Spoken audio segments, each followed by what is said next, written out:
Hallo Leute, welcome guys. So one thing that's super tricky about German grammar is the word order. It can differ quite a lot from English and from other languages. You probably make quite a few mistakes with word order without even realizing it. It's not the end of the world, but if you get these right, you will sound a lot better and more proficient, and you will definitely boost your German with these tips and tricks. So welcome to the German word order guide. So I came up with 7 rules. These are the rules. We'll talk about the start of the sentence, about the second position rule. We'll cover infinitives, participle two forms, and separable prefixes. We'll talk about subclauses, about TeKaMoLo, about verbs with two objects, and lastly, we'll also talk about the position of the words Auch and nicht. So grab yourself a cup of tea or coffee and let's go. So the first rule is you can start a sentence with a subject or an adverb. These are by far the most common beginnings of German sentences. So for the first position, it's most of the time either a subject or an adverb. So if your sentence is a main clause and if it's a statement, so not a question, then you can always start with the subject or with an adverb. So let's take a look now at some example sentences, and I'll also show you alternatives and whether they are common and if the meaning changes, etc. So the first sentence is Wir fahren nach Berlin. Pretty straightforward. We are going to Berlin. In this sentence, you can see on the first position, we have our subject because wir, that's the subject. Who is going to Berlin? We are. Wir fahren nach Berlin. So could we start with nach Berlin? It's not a grammatically wrong sentence, so you technically could, but it sounds very odd. Nach Berlin fahren wir. It sounds as if you want to emphasize it. To Berlin we're going. No, not to Frankfurt, not to Munich, to Berlin we're going. A bit like that. So in most cases that wouldn't be what you want to use.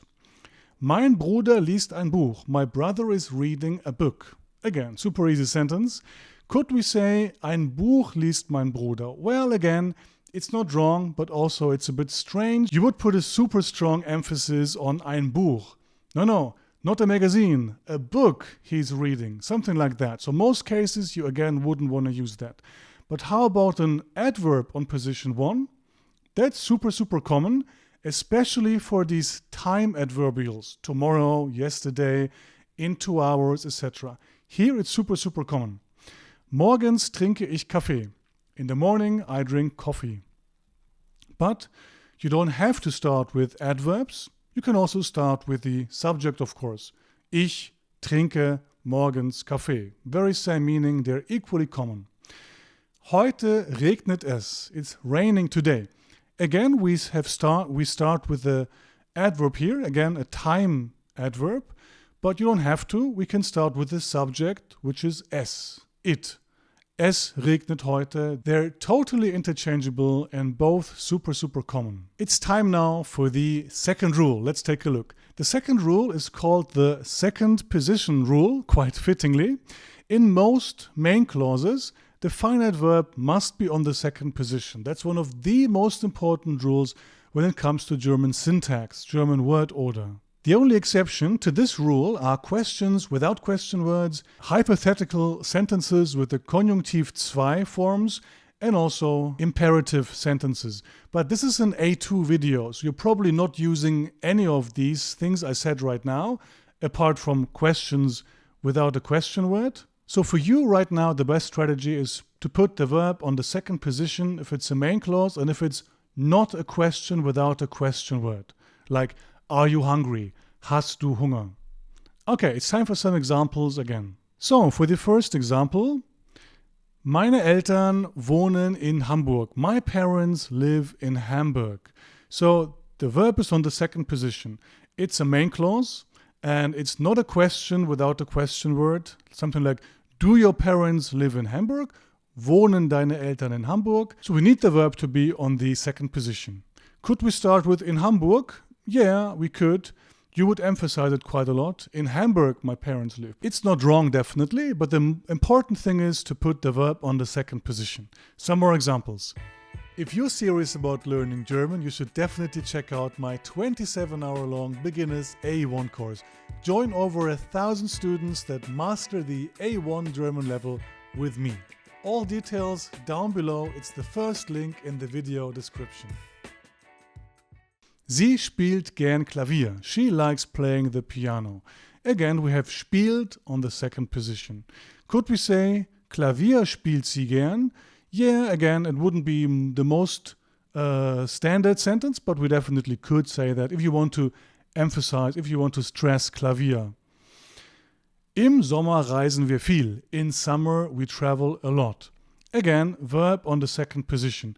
The first position is kind of flexible. This was our first rule. We can have this time adverbial on the first position, this prepositional phrase here, im Sommer. Or the subject, wir reisen viel im Sommer. So 1 and 3, they're many times interchangeable, but second position is not. It's fixed, it's reserved for the verb. Okay. Leider habe ich heute Abend keine Zeit. Unfortunately, I don't have time tonight. So here we have quite a few alternatives, some things that we can change. For example, ich habe leider heute Abend keine Zeit. In the sentence above, we started with the adverb leider, unfortunately, and it's very common to have adverbs on the first position. Second possibility, we start with the subject, ich. Third possibility, we can start with the time expression. That's also very common. These are all examples referring to the first rule. Our second rule was simply saying, don't put any other word on the second position. It's reserved for the verb. So as we've seen in the two rules so far, there are quite a few options for the first position, but the second position is always reserved for the verb. It's time now for the third rule, and you can avoid a lot of mistakes if you really memorize this rule. So many things in German syntax go to the end, to the last position of the sentence. These things are infinitives, Partizip 2 forms, so past participle forms, and also separable prefixes. Let's take a look. So the first sentence is Ich möchte Deutsch lernen. I want to learn German. Here we get a modal verb on the second position. Ich möchte, I would like to. And modal verbs we usually use together with an infinitive, and this infinitive has to be on the last position. Here, lernen. Could we start with something else? We could also say maybe Deutsch möchte ich lernen. Again, it wouldn't be common, but you can start with Deutsch. But here, this new rule says lernen has to be at the very end. Another example, morgen gehen wir schwimmen. Tomorrow we are going swimming. Here again, we have an infinitive on the very last position. Because here we have gehen plus infinitive. Shoppen gehen, to go shopping. Tanzen gehen, to go dancing. And here we have schwimmen gehen, to go swimming. So gehen on the second position, and then there is another verb in the infinitive form at the end of the sentence. Gestern bin ich nach Hamburg gefahren. Yesterday I went, or I drove, if it's my own car, to Hamburg. Here, that's a sentence in the past tense, the German perfect tense, and we get gefahren at the very end. Because infinitives, but also participle 2 forms go to the very end in German main clauses.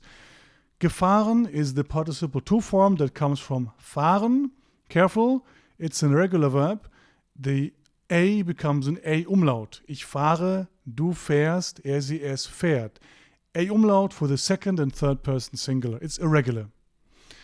And we have, in the perfect tense, as you know, we get haben or sein with a participle 2 form, which will always be at the end.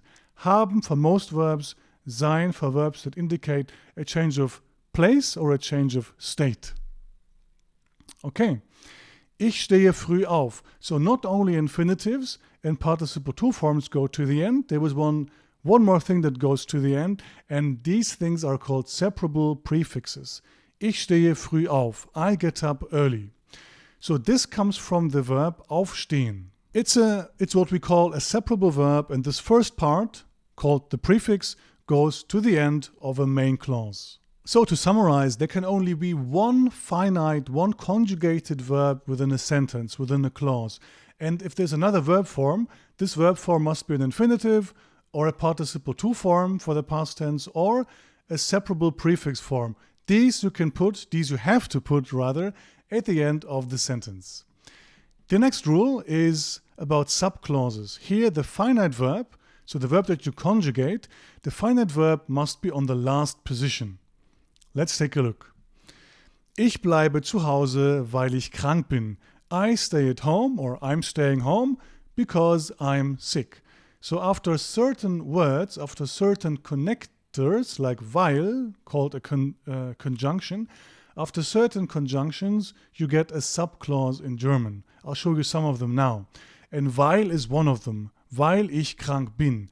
As you can see, the conjugated verb in the subclause is at the very end. That's what subclauses are in German. They send the verb to the end.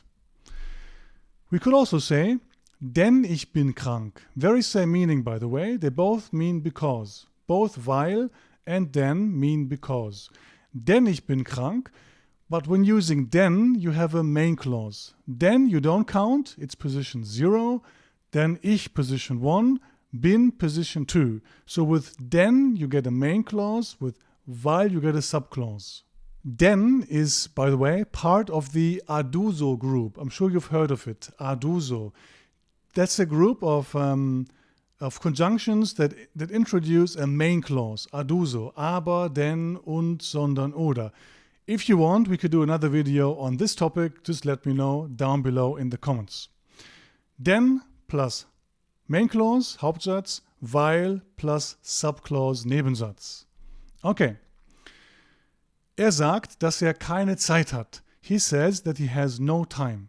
So das, D-A-S-S, is another subjunction, we call them. So it's a subordinating conjunction. Basically, after this word, you get a subclause. All that it means is you have to put the verb at the end here. Sagt, hat keine Zeit is also possible in these sentences. So we could also say, let's not use the word das, let's just say, he says he doesn't have time, just like in English. And if you don't use the word das in such sentences, you get two main clauses. Sagt, position 2. Hat is again position 2.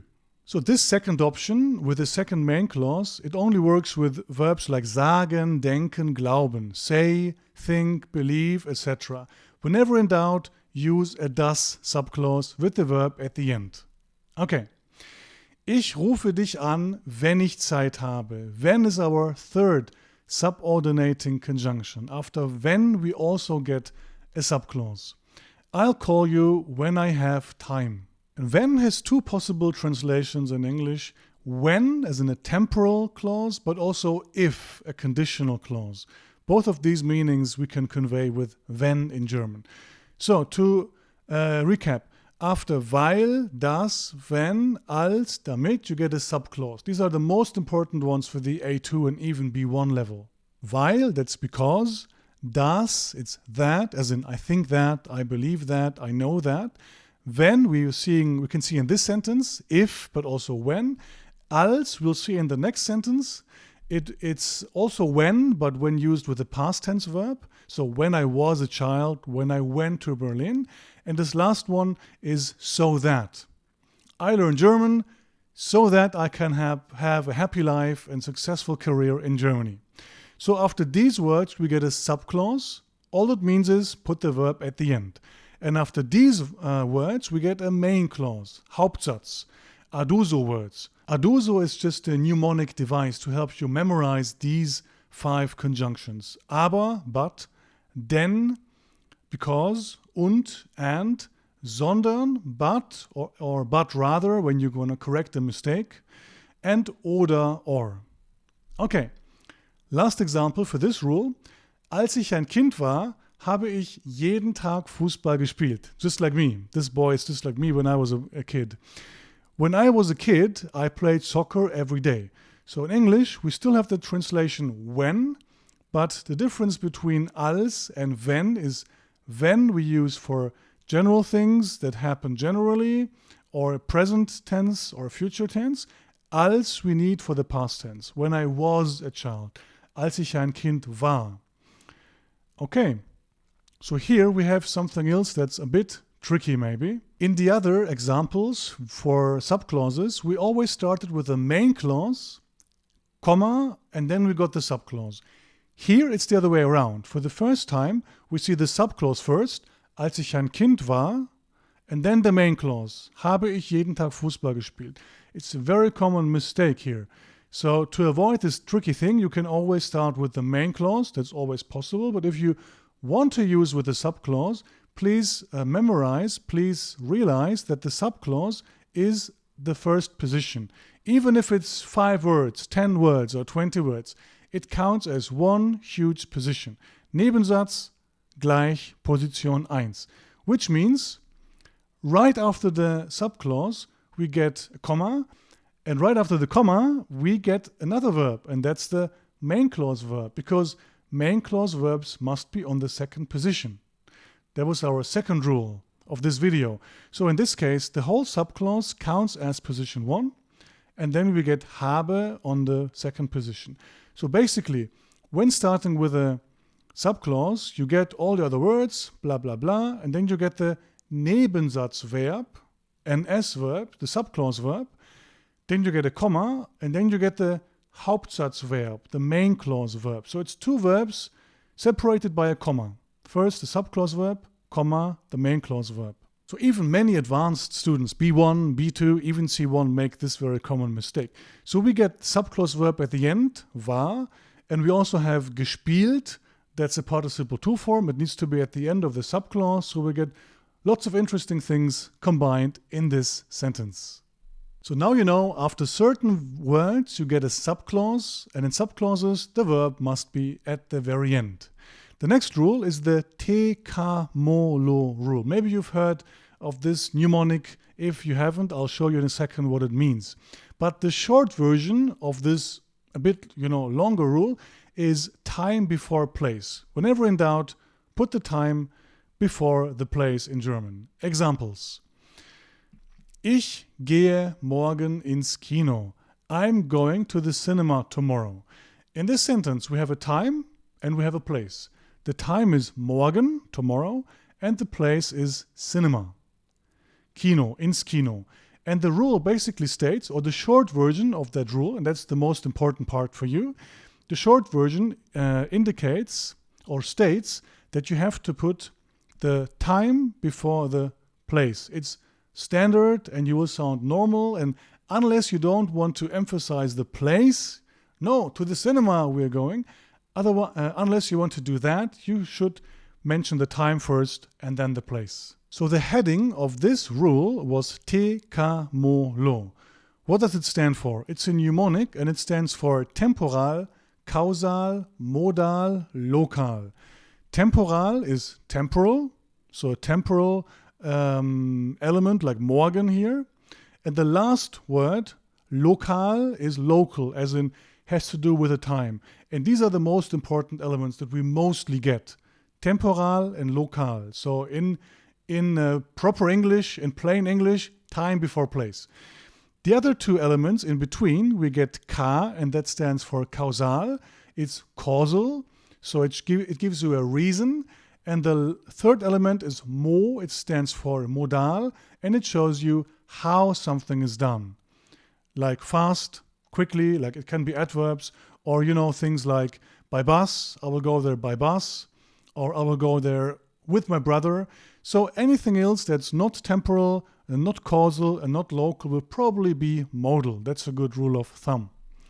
Some more examples coming up. Wir treffen uns 18 Uhr am Bahnhof. We meet, or we will meet, at 6 p.m. at the station. Again, we have a time, 18 Uhr, or 18 Uhr, and we have a place. And it's super common to put the time before the place. It's the standard scenario. It'll sound a bit strange if you don't do that. We could even put the time on a way earlier position, exactly, the first position. We saw this in our very first rule of this video, right? So we could also say, 18 Uhr treffen wir uns am Bahnhof. But in any case, the time should be before the place. So here, 18 Uhr, that's temporal. Am Bahnhof, that's lokal or local in English. And The short version of the rule says Zeit vor Ort. Time before place. Okay, great. Lernt jeden Tag fleißig Deutsch. He learns German diligently or hard every day. In this case, there is no local element, like it doesn't say where he's studying or learning German, but we have fleißig, and that's an adverb, and it's modal. It shows you how something is done. And we also have a temporal expression, and that's jeden Tag. And the rule is TeKaMoLo. So the time should come before the elements that show you how something is done. So modal, or here the word fleißig. So could we say, lernt fleißig jeden Tag Deutsch? Yeah, it sounds a bit odd, but it's not wrong, to be honest. But TeKaMoLo, especially time before place, is a very good rule of thumb. In this next sentence, I tried to come up with a sentence which includes all 4 elements, TeKaMoLo. And it wasn't too easy, by the way. So it sounds a bit forced, you know. It's not super common to have all 3 elements. We usually have 2. We rarely might have 3.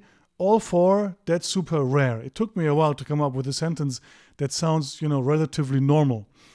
Sie zieht nächsten Monat aus Liebe ziemlich spontan nach Australien First of all, the verb here is zieht It's a separable verb again, so you get at the end, and it means to move. She's moving to Australia next month, quite spontaneously, out of love or for love. Could we start here with another word? Yes. How about the time? It's super common, it's super normal to have the time on the first position. So that would give us nächsten Monat zieht sie aus Liebe ziemlich spontan nach Australien So here we have nächsten Monat, temporal. Aus Liebe, that's causal. Ziemlich spontan, quite spontaneously, that's modal, it shows you how it's done. And then nach Australien, that's the place, that's local. So causal, it might be the rarest one of this whole TeKaMoLo thing. Causal you get after certain prepositions.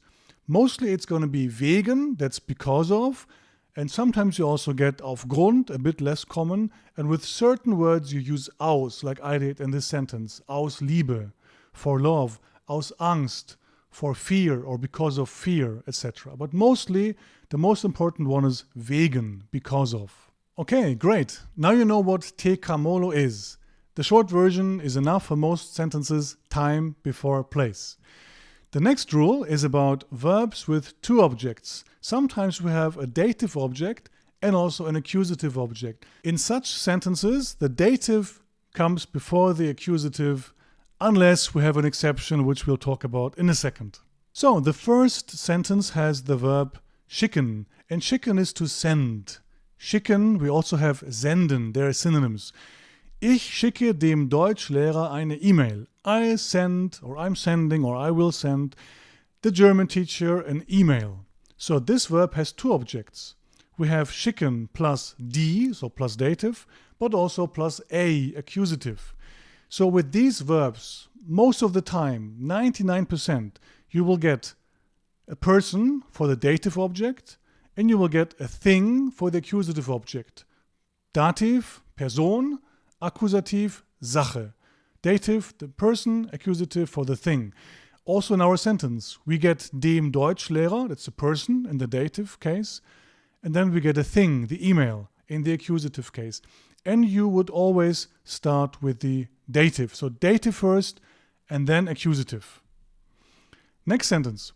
Ich sage meinem Onkel die Wahrheit. I'll tell my uncle the truth. So again, sagen is a verb we can use with 2 objects, a dative object, mostly the person, an accusative, mostly a thing, and same reasoning. Ich gebe dem Mann das Buch. I give the man the book. Again, we have geben, which can take 2 objects, a person, dative, and accusative, a thing. So we said dative comes first and then the accusative. However, there is one exception. The exception is this: Accusativ Pronomen und Dativ. So basically, if you have an accusative pronoun, then that would come first, and then comes the dative. In our sentence, we have the accusative as a normal noun. We have das Buch. But if you mentioned the noun Buch already in the previous sentence, and you don't want to repeat it, you can replace a noun always with a pronoun. So if the accusative object is a pronoun, it comes first. How would that look like? Ich gebe es dem Mann. I give it to the man. I'll give it to the man. So normally dative comes first, but if the accusative is a pronoun, then that comes first. Ich gebe es dem Mann. Sie zeigt ihrer Freundin ihren Hund. She shows her friend her dog. Again, zeigen, to show, can have two objects, one for the person, dative, and one for the accusative. Normally a thing, in this case it's an animal, ihren Hund. But if we replace the accusative noun, ihren Hund, with a pronoun, that would come first again, before the dative form. So that would look like this. Sie zeigt ihn ihrer Freundin, because ihn, that's the third person masculine accusative. By the way, again, these things many people on B1 and B2, even C1 levels also get wrong. So if this is still tricky, take your time, watch the video twice or 3 times, or come back to the video in a couple of weeks. Now it's time for the very last rule for today. And that rule is a rule for the two words auch and nicht. Very common, very important words, as you know. Auch is also, or to, or as well, and nicht is the negation word not. These words, they come before a specific element you want to negate. In this case, we have a strong negation. I'll show you in a second. They quite commonly come before a preposition. They also can come before infinitives, participle to forms, and separated prefixes. And if we have none of the other 3 scenarios, it can come also at the end of the sentence. Let's take a look. Hat die E-Mail nicht mir geschickt, sondern dir. In this case, we have one element that we want to negate. He sent the email not to me, but to you, you see? So in this case, you would obviously put the word nicht in front of the element that you want to negate. In this case, mir, that's the wrong information. And then usually you would correct it with sondern, but rather, or but. He didn't send the email to me, but to you. Hat die E-Mail nicht mir geschickt, sondern dir. It's also quite pronounced, quite stressed. Nicht mir geschickt, sondern dir. So if we don't want to negate this specific element, if it's a normal, a general negation, like he didn't send me the email, in this case it would be in front of the participle to form. So many times it's on the second last position. Think of it this way, it wants to be on the last position, but if the last position is reserved, it cannot be, it has to be on the second last position, on the penultimate position. And the last position is reserved with participle to forms, with infinitives, and with separable prefixes, as we saw in another rule. So normal negation would be, hat mir die E-Mail nicht geschickt. Second last position, in front of the participle to form. Geht heute nicht ins Kino. We also saw that it's super common to have nicht or auch in front of a preposition. In is a preposition, ins Kino. And if we want to negate that, we could and we should put nicht in front of the prepositional phrase ins Kino. He's not going to the cinema today. By the way, the very same rules apply to auch. So also, geht heute auch ins Kino. He's done so many things. He worked out, he studied German and so on, and he went to the doctors. And he's also going to the cinema today. Geht heute auch ins Kino. So nicht and auch, they want to come before a preposition. So how about if you want to negate a specific element again? How about heute? He's going to the cinema not today, but tomorrow, you know? In this case, put nicht in front of the element that you want to negate. But that's kind of rare. I guess that's a 5% scenario. Geht nicht heute ins Kino, sondern morgen. Okay. Sie hat mich leider nicht angerufen. Unfortunately, she didn't call me. There is no preposition in this sentence, so normally nicht would want to come on the last position.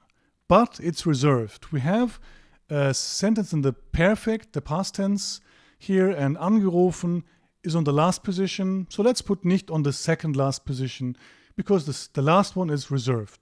So the last one, the last position can be reserved with the participle to form, like here, angerufen, but also with an infinitive, like anrufen, in combination with the modal verb mostly. Sie will mich leider nicht anrufen. Unfortunately, she doesn't want to call me. Last position is reserved for the infinitive, so nicht is on the second last position. Or separable prefix. Anrufen happens to be a separable verb, so if we don't use it with the modal verb, not in the past tense, then it gets split up and the prefix goes to the end. So an goes to the last position, it's reserved, we cannot put nicht there, so let's put it on the second last position. Sie ruft mich leider nicht an. Unfortunately, she doesn't call me. Alright. Ich verstehe das nicht.